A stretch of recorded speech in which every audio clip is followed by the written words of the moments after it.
चेत मच्छिंदर गोरखया में आप सबका स्वागत है। जय हिंद, जय भारत, जय जवान, जय विज्ञान। आज हम देख रहे हैं कि विश्व पूरा युद्ध के माहौल में उबल रहा है। हमारे देश में भी देश जो आगे बढ़ रहा है वो कई विपक्ष के नेताओं को रास नहीं आ रहा है। वो देश को आगे ले जाना नहीं चाहते। जैसे कांग्रेस और उनके साथी पक्षों ने हिंदुओं के प्रति जो घृणा देश में पैदा की है, शुरुआत उन लोगों ने की और आज वो दूसरे को ब्लेम कर रहे हैं, बदनाम कर रहे हैं और कई लोग उनकी जाल में फंस रहे हैं। मगर मैं एक ही बात कहना चाहता हूँ कि ये परिवर्तन पूरे भारत में, पूरे विश्व में और पूरे यूनिवर्स में आने वाला है। आप परिवर्तन के साथ चले तो बचोगे, नहीं चले तो कहीं के नहीं रहोगे।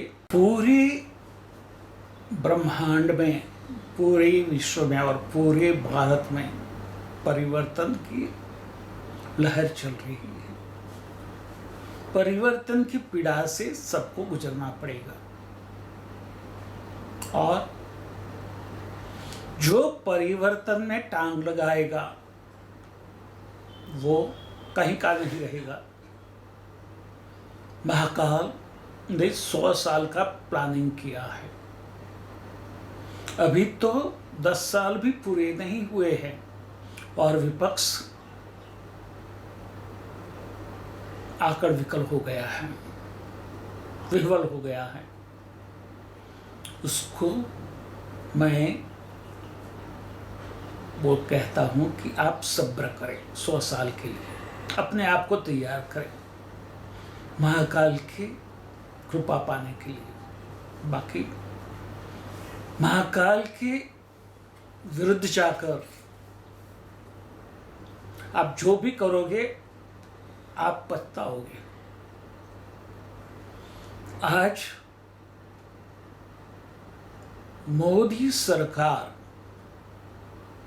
पूरे विश्व में भारत का नाम बना रही है और हमारा विपक्ष भारत के नाम को बदनाम करने पे तुला है। आज तक कांग्रेस और विपक्ष ने हिंदुओं को दबाए रखा है। हिंदुओं को कोई राइट्स नहीं दिया है। हिंदुओं को अपने धर्म का प्रचार करने का, अपने बच्चों को अपना धर्म सिखाने का अधिकार भी नहीं दिया है। वो कांग्रेस और विपक्ष किन मुंह से हिंदुओं के पास वोटिंग की अपेक्षा रखते हैं, सत्ता की अपेक्षा रखते हैं। भूल जाओ, अपनी गलतियां सुधारो और महाकाल की कृपा के पात्र बनो, तब तक कुछ नहीं होगा। न सत्ता मिलेगी, न आप का नाम बढ़ेगा, न आपके पास जो है वो छीन लिया जाएगा। समझ लो, समझदार को इशारा काफी होता है। मगर काश हम इतने गुरूर में आ जाते हैं, घमंड में आ जाते हैं कि हम समझते नहीं और फिर उसका परिणाम भुगतने के लिए हमें तैयार रहना पड़ता है। सब समझ लें कि आपके दिन गए। हिंदू मुस्लिम करके आपने हिंदुओं को बहुत दबाया। अभी हिंदू दबने वाला नहीं है। अवैध संपत्ति, देश की अवैध संपत्ति पर कब्जा कर लिया, और जब बुलडोजर फिरता है तो बोलते हैं कि भाई हमें मार दिया, हमें कहीं का नहीं रखा। किसने कहा था कि सरकारी जमीन पर बिना परमिशन मकान बांध लो? उनके साथियों को मैं कहता हूं जो उनके बचाव में उतरते हैं, वो वृंदा कारत को, प्रकाश कारत को, असरुद्दीन ओवैसी को, बदरुद्दीन अजमल को, आप मुस्लिमों को भटकाओ नहीं, वरना आप मुस्लिमों का ही बुरा चाह रहे हो। यदि आप सही तरह से उनके हमदर्द है तो सरकार मुस्लिमों के लिए जो काम कर रही है उसमें साथ दो। आज तक बहुत दादागिरी आपकी हमने सही है। कौन से मुंह से आज मुस्लिमों की आप बात कर रहे हो? हिंदुओं को रायोट्स में आज तक मारा गया है। हमारे एनसीपी के एक नेता कसाब मुंबई में अटैक कर रहा था, और वो खुद जानते हैं कि कहां थे, किसके साथ बैठे थे। जिनेवा में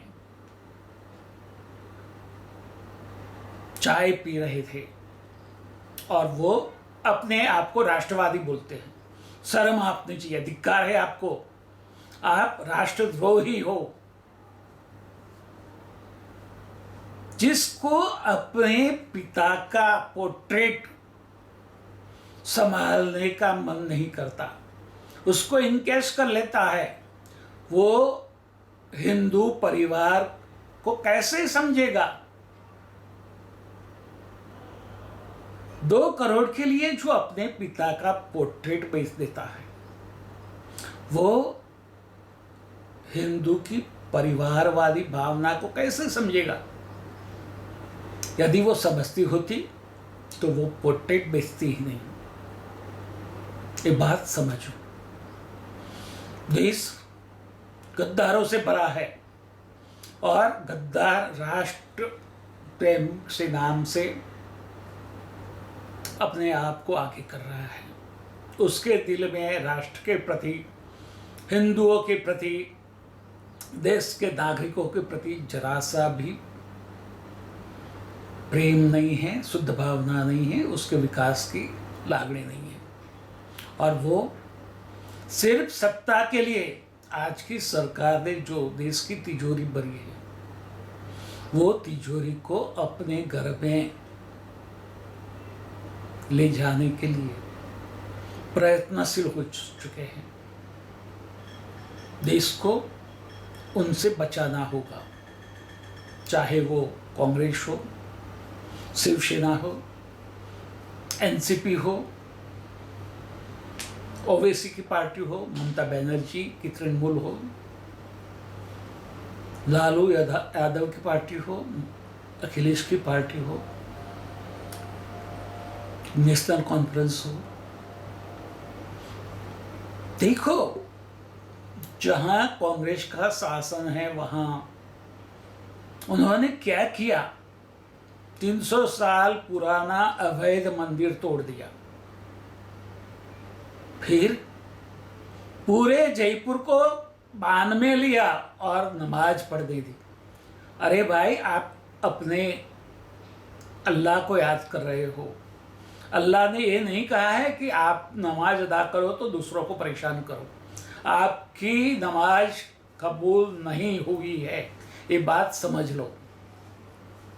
और उसके लिए आपको प्रमाण चाहिए तो 1 हफ्ते में आपको प्रमाण भी मिल जाएगा।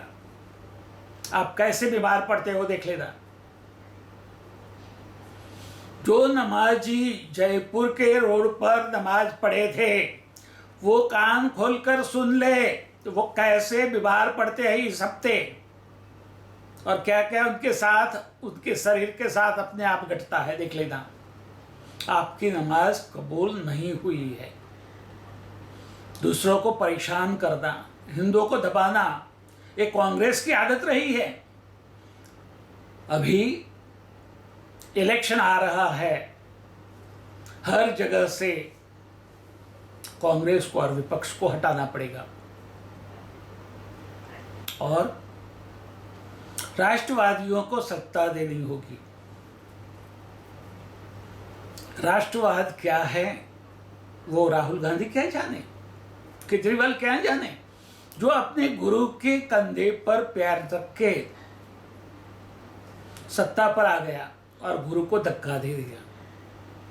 वो गुणे को राष्ट्र प्रेम क्या है वो कैसा पता चले?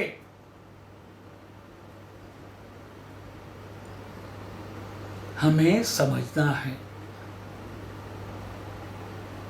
हमें आगे बढ़ना है और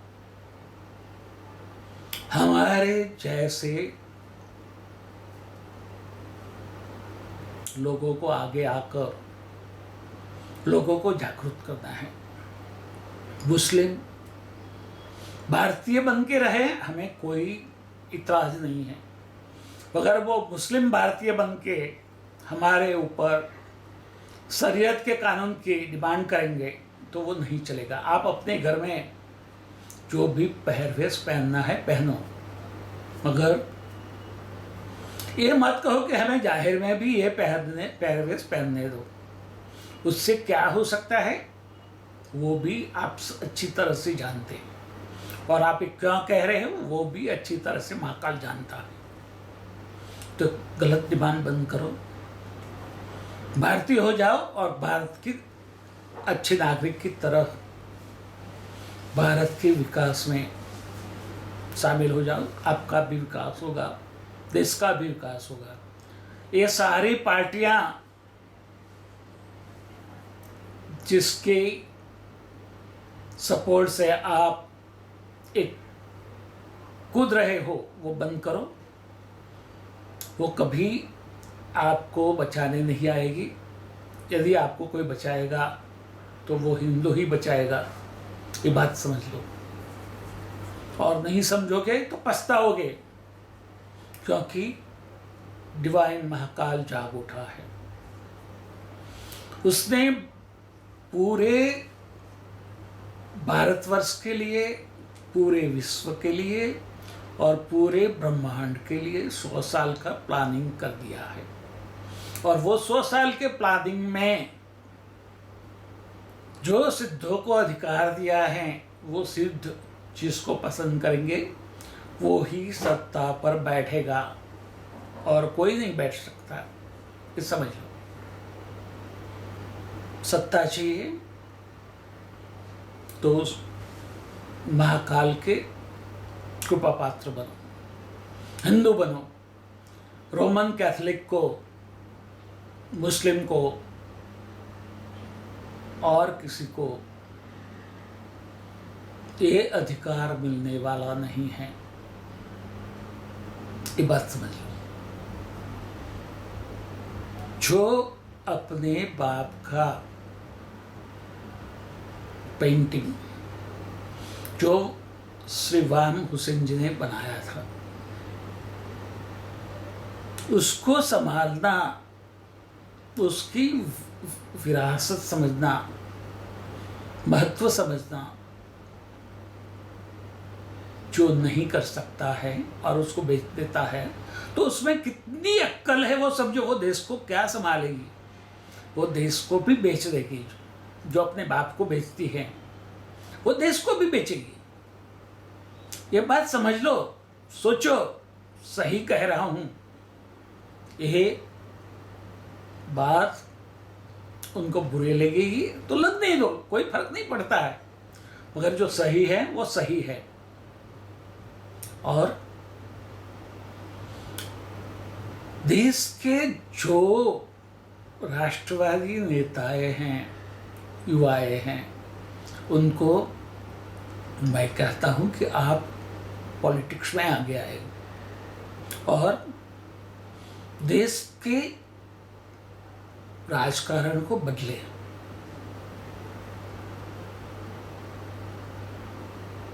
जरूर हो नई पार्टी बनाए, राष्ट्रव्यापी पार्टी बनाए और कोई भी पार्टी से निकाल कर फेंके गए कंकर पत्थर को इकट्ठा मत करे जो अरविंद केजरीवाल ने किया है। आम आदमी पार्टी भारत की सारी पार्टियों के कंकर पत्थरों से इकट्ठी होकर बनी है। सब एक दूसरे के सर फोड़ सकते हैं, तो समझ लो ऐसे लोग न देश का भला करेंगे न आपका। उन लोगों को सत्ता से दूर रखो। भारत की प्रजा सुगम है, मैच्योर है, सही निर्णय लेगी,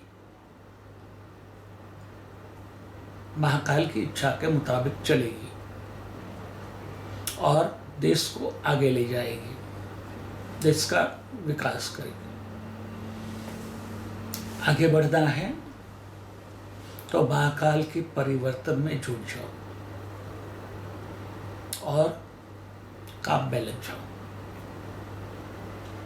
जो चुका वो गया, चुको मत, चुको मत। तक मिली है, झड़प लो, grab the opportunity and go ahead. आपको सब कुछ मिलेगा। आप महाकाल के सबसे प्यारे बंदे हैं, ये बात समझ जाओ और सबसे अच्छा पाने के लिए अपने आप को महाकाल को समर्पित कर दो। तथास्तु।